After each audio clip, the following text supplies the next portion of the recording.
Thank you, Chair. My name is Mbadi.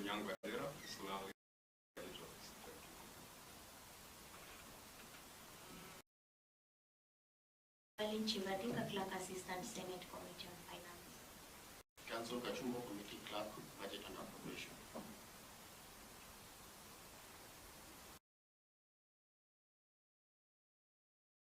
Yes, I wanted to...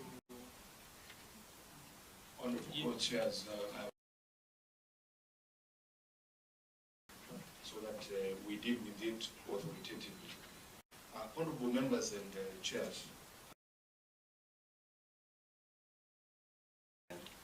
in Parliament, and whereas I understand further that it is a matter that everybody in the country of Treasury, the Honorable Mbadi, he has made extremely prejudicial.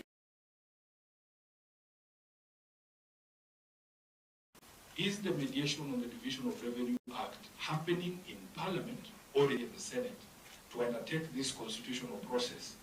And yet we have a cabinet secretary in charge of Treasury speaking in terms that are final, saying that he cannot add.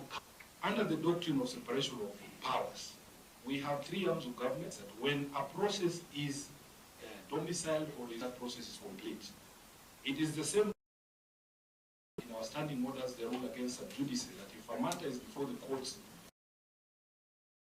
it allows the courts to complete that process before we can dip our hands in it.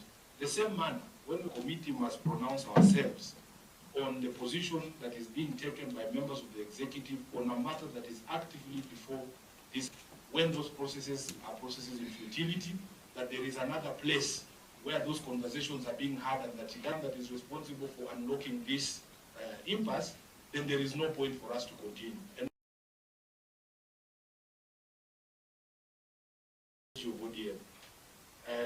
I know that certain pronouncements have been made by my party leader on this question of the division of revenue. He has his right to speak. He is not bound by the document.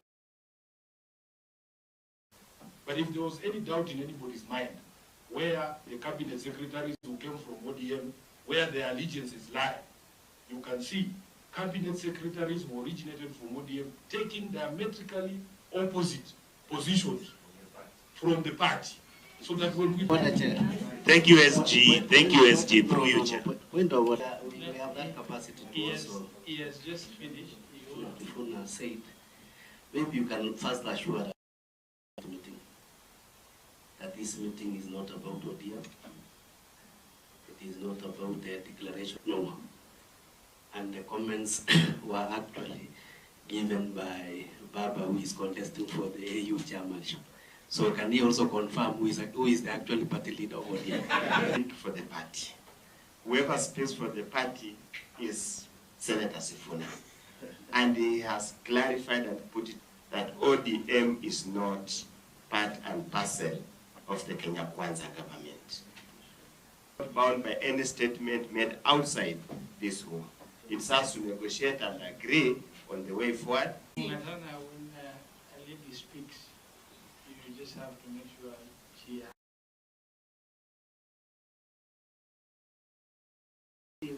Mwamba is almost taking my space. Honorable Chair, I just need your clarification. Government or Kenya Kwanza. I think we have Assembly and Senate. I would urge our members, all our members, to believe what we give here is the mediation process. The result of the mediation process here is what... Senator Mbadi, and keep it brief. All politicians allowing these opening statements is the tone setting. Sababu hapa tumekuja kama wazee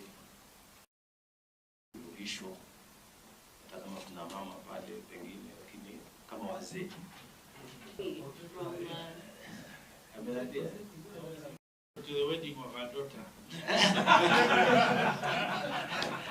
Senator Mbadi, kwa hivyo ili tuweke mawazo yetu kwa hili jambo ambalo limetuleta hapa, pia tuwe na moyo wa kujaribu sasa.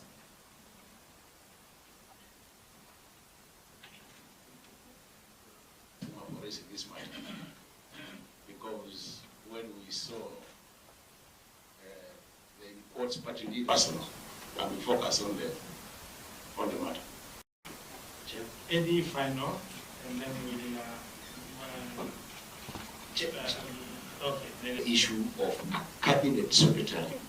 This is not just an individual. The money that is raised nationally, the revenue that is raised nationally belongs to national government. The money that is raised nationally.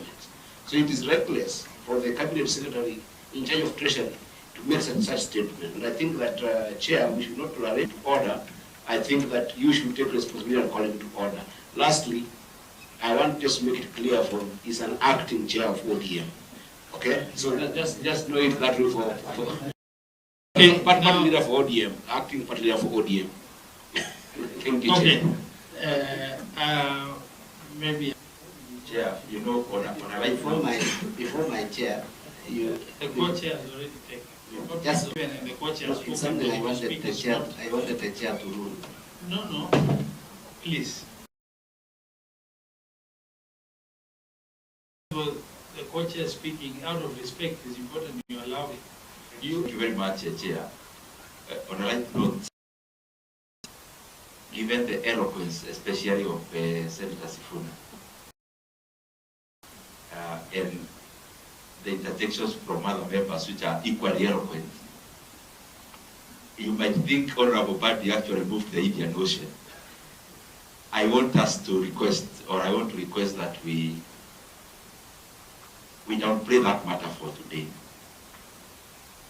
so that we make progress. And for avoidance of doubt, members who are from the budget committee, we have, because you're already making a budget here, the Rudora, is that is the budget on paper. So that willpower, it again is prerogative of the treasury. So how we've been working, especially in budget, is that we've been working in a manner that is very collaborative. They are also part and parcel, because we rely on each other. When we make a budget, it was not our prerogative to know what gets released. CS talks, he talks on the high side of the real availability of one. So I highly request that we permit them that flexibility, because he sits at the table that decides. And in the long run,